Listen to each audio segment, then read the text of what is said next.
Well, ladies and gentlemen, after months of waiting, it's finally here. Batman Arkham Shadow has officially released. And to say this single-handedly might be the greatest VR game of 2024. The moment I saw the reveal teaser back in August, I didn't even care for the gameplay. I knew it was going to be peak. Now before I start my glaze session, let's talk about today's Bible verse, Proverbs 21:15. When justice is done, it brings joy to the righteous, but terror to the evildoers. If you couldn't tell, I chose a verse that kind of matched with the theme of the video, justice and justice for Gotham. But it's still just as powerful. It talks about when justice is properly served, those who are righteous shall rejoice, but those who are corrupted and evil will experience the terror and wrath of God. With today's Bible verse covered, time to activate the Glazatron and let's glaze the crap out of this game. If you enjoy this glaze session, feel free to subscribe. It doesn't cost you anything and just lets me know that you enjoy the content I make. One last thing. This should be a spoiler-free review. I'll do my best with not spoiling anything in regards to the story or any huge plot points. But I will be using my own gameplay for fights and missions, so if you don't want that to be spoiled, just watch at your own discretion. Anyways, on to Batman Arkham Shadow.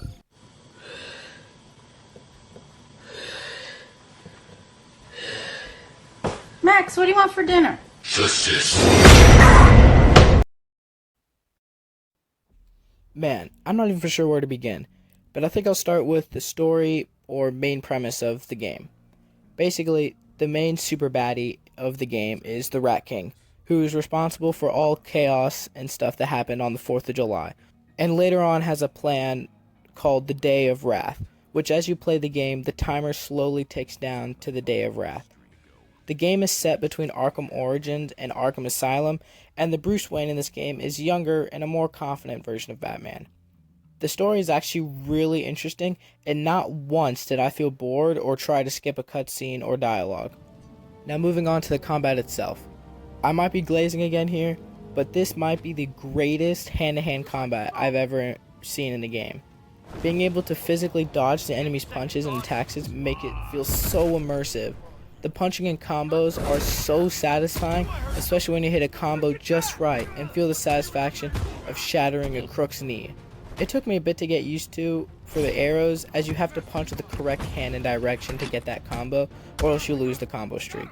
Overall, amazing combat and one of the greatest I've ever seen. Let's talk about the missions now. Kind of going along with the combat, the missions are a lot of fun. Some missions are more combat heavy where you have to fight 6 or 7 goons, some lighter armed than others, and some other missions are more puzzle based. Now if you're like me, when you hear puzzles, that's an immediate turn off. But trust me when I say this, the puzzles are fun and require some thinking, but really don't take that much time to solve. The Predator/stealth missions are by far my favorite. Going into a large open area with numerous gargoyles to perch up on, scan your surroundings, and be able to do stealth takedowns really make me feel like Batman. Being able to take out a group of people stealthily using smoke grenades and takedowns, or ignoring the stealth option and going in fist flying makes you really feel in control and lets you control the flow of the battle. Moving on to the skill tree and gadgets. After defeating a set of enemies or a boss, you'll get combat XP. The more combos and the better you do, the more XP you get. The skill tree is pretty big, but it's also very extensive. After looking at each skill, I could not find a single one that was genuinely useless, as they're all really good and will have a positive impact on your fighting. The different gadgets are so much fun. The iconic and my favorite one, the Batarang, is the most fun to use in my opinion. After unlocking different upgrades for it, it's a blast to use. Do keep in mind though, when playing the game, you'll need a decent amount of room. You need to have space to be able to comfortably dodge and weave and not have to worry about throwing a nasty right hook into your wall. For days that my legs or back were killing me, I would play sitting down. There is a height calibrator, so this is possible to do. But keep in mind, this will ruin a bit of the immersion and makes fighting slightly more difficult as you are limited to the movement of your chair.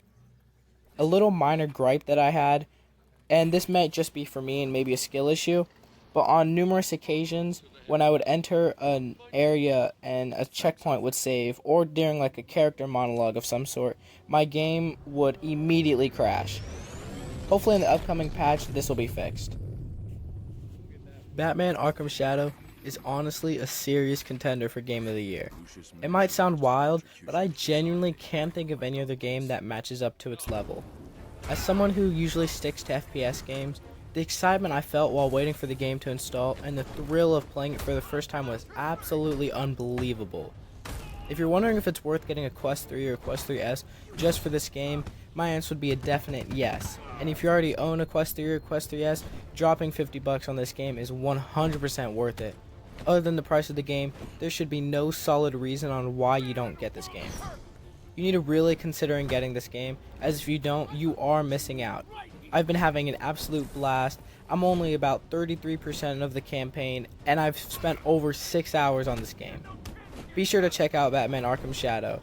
It's an amazing game. They put a lot of time into it, and you can tell. It's been Cataglitch VR.